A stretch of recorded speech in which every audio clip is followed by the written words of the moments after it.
extend this conversation. And the only thing that popped into my mind listening to this, I mean, it's all fascinating and very close. I've been thinking about doing this study on Jose Limon's choreography in relationship to the kinds of poetics that we have here. And out of that, I'm going to read this very short love poem. Ballet in Bellas Artes. Clover, shining athlete's body, slender and sensuous hips, poised in windows and mirrors that reflect black limbs against the yellow floor, eyes and teeth wide with welcome. To me, it's part of that same study. Also, I can't sit down and be a disembodied voice for some reason, so maybe I'll be walking around. That's what I wanted to do. I just can't do it. For me, Olson is way more than a subject of veneration. I'm going to poke holes and you can boo. That's quite all right, but maybe you could hold your boos to the very end. Maybe you'll, I don't know. Because you've already heard me talking about this guy, Ammiel Alcalay, some of you, but I thought when I came here I was going to continue the discussion that I began in an essay called My Life, a Tangent to the Charles Olson Circle, about Maud published, and which you can find online if you do Wellman tangent in Google or something like that. And that's a story about being in graduate school at the University of Oregon and coming back to my home island in Maine and asking a woman I knew very well and had known all my life, how is she doing, blah, blah, blah, what are you doing, Donnie? They call me Donnie. Oh, I was thinking about writing on Charles Olson. Her name was Constance Wilcox Bunker, first wife of Charles Olson. So I sort of got into this thing of almost going chronologically through my life to every odd moment in which I brushed against the great Olson. And one of them was picking apples with Harvey Brown. And then this morning in the hotel, Ann Waldman. It so happens that the person you might describe as the chief financial officer in all of the various aspects of Naropa and Choigan Prumpa is a man who grew up in the house, well, a summer person again, who lived in the house across the street from the house which Katie Bunker lived in. These are people I've known since I was 4 or 5. It's another contact point in this serendipity. Anyway, I'm just going to read my name, which sort of picks up on some of that. When I was a boy, I held a melancholy conception of poetry. After all, in my neighborhood, most verse was found on tombstones. I'd walk the main road of my island home with a sea fever and an adolescent desire to understand the changes in my body. This idea of poetry and of the poet as a stranger standing in the dark and examining ordinary domestic life by spying through the lighted windows of neighbors' homes surely comes from Nathaniel Hawthorne. It still gives me the creeps in a morbid and delicious way. All this resurfaces because I'm preparing to teach Hawthorne's The Blithedale Romance.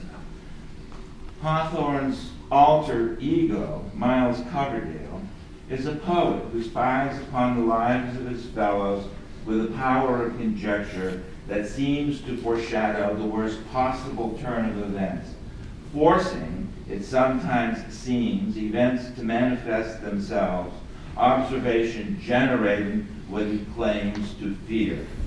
One of his characters, Zenobia, is thought to be based on Margaret Fuller. Here is Miles on their uneasy relationship. I'm prepared with water this time. I find it very dehydrating to live on institutional air.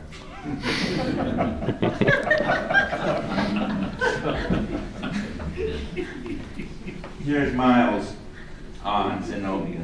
She should have been able to appreciate that quality of the intellect and the heart that impelled me, often against my own will and to the detriment of my own comfort, to live in other lives and to endeavor, by generous sympathies, by delicate intuitions, by taking note of things too slight for record, and by bringing my human spirit into manifold accordance with the companions whom God assigned me, to learn the secret which was hidden even from themselves.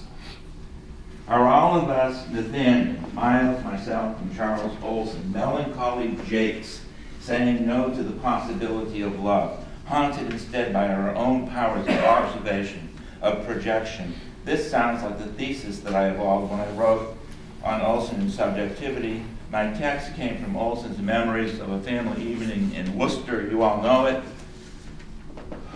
I've been an ability, a machine, up to now, an act of history, my own and my father's together, a queer Gloucester sense combination of completing something both visionary or illusions, projection, literally, lanterns, slides on the sheet in the front room of Worcester on the wall, and the lantern always getting too hot and burning my fingers and burning my nerves.